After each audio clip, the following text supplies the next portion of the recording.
झारखंड में सरकारी योजनाओं और पीएसयू के विशेष ऑडिट रिपोर्ट में मुख्यमंत्री ग्राम सेतु योजना में भारी गड़बड़ी पाई गई है। झारखंड में पुल और पुलिया के टूटने की वजह का खुलासा किया गया है। राज्य की principal auditor general Indu Agarwal ने पुल टूटने की वजह का बारीकी से जिक्र किया है। उन्होंने पुल के निर्माण और डिजाइन में बरती जा रही लापरवाही का खुलासा किया है। जितना काम होना था उतना नहीं हुआ, जितने बोरहोल डिग होने चाहिए थे उतने नहीं हुए, तो सॉइल का प्रोफाइल नहीं ठीक से बना। जहाँ डीप फाउंडेशन देना चाहिए था वहाँ ओपन फाउंडेशन दे दिया गया। जितनी गहराई तक फाउंडेशन बनाना था नहीं बनाया। ओपन रेतीली सैंडी सॉइल होने के बावजूद जो है ओपन फाउंडेशन दे दिया गया। जो पाइल होता है आपका, जो एक वर्टिकल कॉलम होता है पाइल, जो कि नीचे रॉक में एम्बेड किया जाता है, जो ब्रिज को सपोर्ट करता है, वो जिस गहराई तक जाना था वो नहीं गया, कुछ सॉइल में ही रह गया। तो इस तरह के बहुत जगह जो है वो स्टील जो है वो कम इस्तेमाल किया गया जितना स्टील रिक्वायर्ड था। और देखिए ये सब, इसका सिविल इंजीनियरिंग, ये सब टेक्निक्स हैं, ये वेल नोन है, इसमें कोई ऐसी चीज़ नहीं है जो कि मुश्किल हो, ये सब वेल नोन है। तो ये सब इसके चलते हमने कई उदाहरण दिए हैं। ब्रिज जो हैं वो टूटे हैं, डैमेज हुए हैं, कुछ ढह गए हैं। इसके अतिरिक्त हमने इसका जो रिपेयर और मेंटेनेंस पार्ट है, तो पुल तो बन गया, तो अब उसके पश्चात क्या। लेकिन उससे पहले मैं इस पे जैसे जो हम सॉइल एनालिसिस की बात कर रहे थे, तो उसी प्रकार एक हाइड्रोलॉजिकल एनालिसिस होता है कि देखिए एक कॉन्सेप्ट है हाईएस्ट फ्लड लेवल, कि पानी कितना स्तर तक जाएगा यदि बाढ़ आती है, मानसून या, तो ब्रिज जो है उसके ऊपर होना चाहिए। हमने कुछ केस देखे जहां पानी जो है वो ब्रिज के ऊपर चला गया, क्योंकि ये जो हाइट का कैलकुलेशन था ये ठीक से नहीं हुआ था।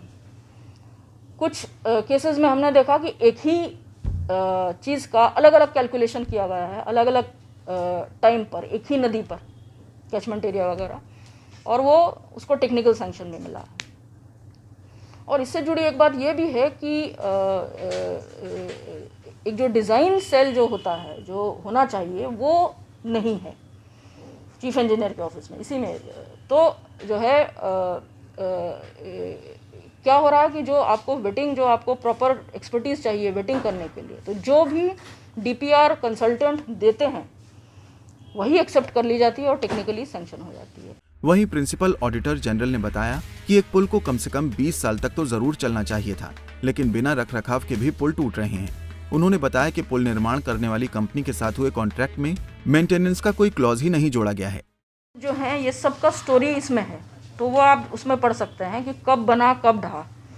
लेकिन देखिए ब्रिज का तो लाइफ टाइम बहुत लंबा होता है ना, 20 साल तो ब्रिज को चलना ही है ना, तो ये तो बहुत जल्दी ढह गए।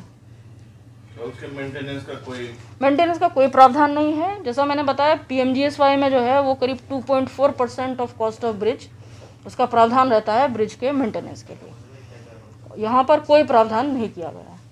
जी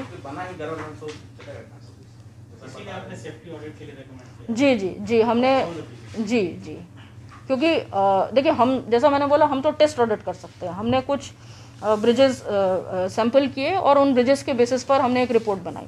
लेकिन जितने भी अन्य पुल हैं, ये हमारी उम्मीद है कि सरकार विभाग जो है वो सभी पुलों को अब अपने स्तर पर एग्जामिन करवाएगा, और उनमें यदि कोई सेफ्टी हैजार्ड है तो कोई हादसा होने से पहले उनको जो है वो जो भी आवश्यक रिपेयर और मेंटेनेंस है। वहीं महालेखाकार ने राज्य में पर्यटन के लिए विकसित किए गए साइट को लेकर भी सवाल खड़े किए हैं।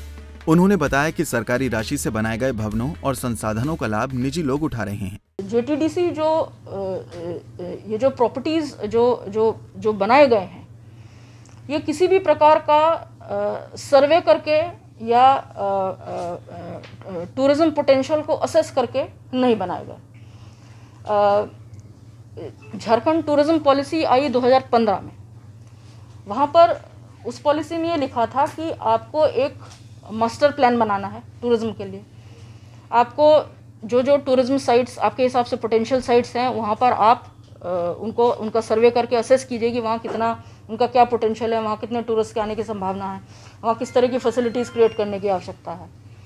फिर ये था कि प्राइवेट सेक्टर का पार्टिसिपेशन बढ़ाइए। जो आपकी टूरिस्ट फैसिलिटीज़ हैं उनमें उनका कुछ मिनिमम स्टैंडर्ड्स क्रिएट कीजिए, फिर एक टूरिज्म फ्रेंडली कुछ सिक्योरिटी फोर्स टाइप बनाइए। इस तरह के उस टूरिज्म पॉलिसी में रिकमेंडेशंस थे। हमने देखा कि ना तो उस पॉलिसी के आने से पहले और ना ही उस पॉलिसी आने के बाद कभी भी इस तरह का कोई सर्वे जो है वो विभाग द्वारा या JTDC द्वारा किया गया।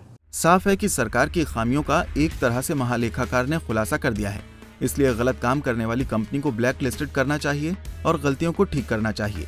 वहीं गलत नीति बनाने वाले अफसरों पर भी सख्त कार्रवाई की जानी चाहिए। पंजाब केसरी टीवी के लिए रांची से आशुतोष सिन्हा की रिपोर्ट। हमसे जुड़े रहने के लिए हमारे YouTube चैनल को सब्सक्राइब करें और नई वीडियो की नोटिफिकेशन के लिए बेल आइकॉन को दबाएं। अगर आप ये वीडियो Facebook पर देख रहे हैं तो लाइक जरूर करें और ज्यादा से ज्यादा शेयर करें। धन्यवाद।